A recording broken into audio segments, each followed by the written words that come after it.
Hi, I'm Adam from Pedantic Shoes Productions, a fake company I made up in my basement. I learned something today on the toilet that I wanted to share with you, the internet public. I was reading my girlfriend's copy of Entertainment Weekly that she leaves around. It's not a bad magazine, really. I don't hate it. I know a lot of people do. But I find it's the only way to keep up with crappy pulp culture. There's some good stuff in there, to be sure, and some good writers work for that company.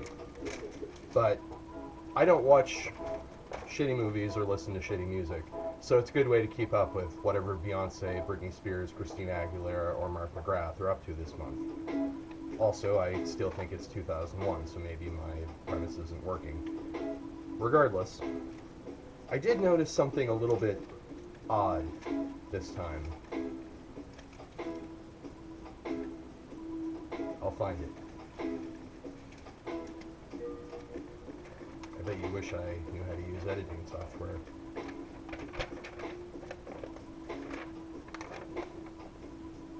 This is a feature called the A-list. It is a list of everything in this issue of Entertainment Weekly that was given a grade of A- or higher.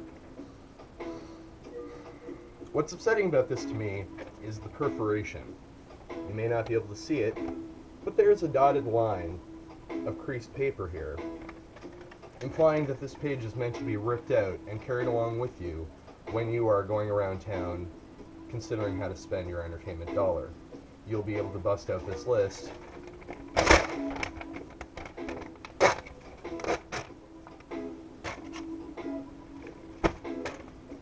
and know what's worth your money. Now, it has good things on it. I mean, I'm not disputing most of them. The Wire is on it. There will be blood. I have not seen.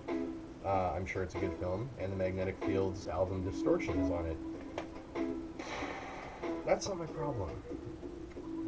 But isn't it a little bit arrogant, Entertainment Weekly, to think that people need to carry around your list of reviews in order to make decisions? I mean, they're already consulting you, presumably, as to your opinion. Why assume that it has to be any more portable than the rest of your magazine? And might it not even be more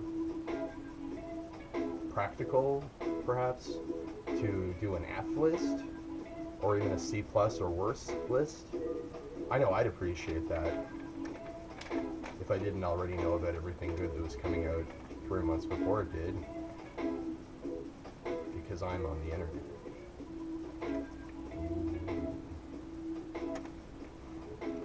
Now, if I may wax Seinfeldian about this for a moment, I think operating under the assumption that this is indeed a good idea, why haven't other magazines taken this up?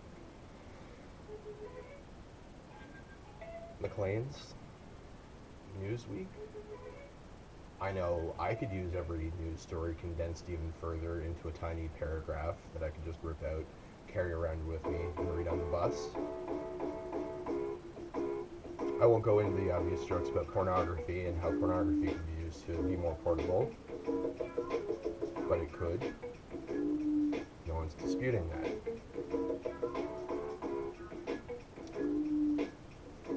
But Better Homes and Gardens? I could see that as a single-page pamphlet. I think it might actually work better that way. The New Republican?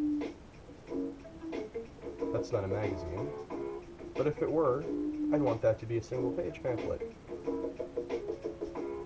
Xeroxed. In someone's basement and never distributed. The Walrus could be a series of haikus. And Harper's. The New Yorker would be on the back of the cocktail napkin. I've run out of things to say, but I did just want to point out something. This entire time I've been talking to you, the camera has been propped up by a plush diarrhea bacteria.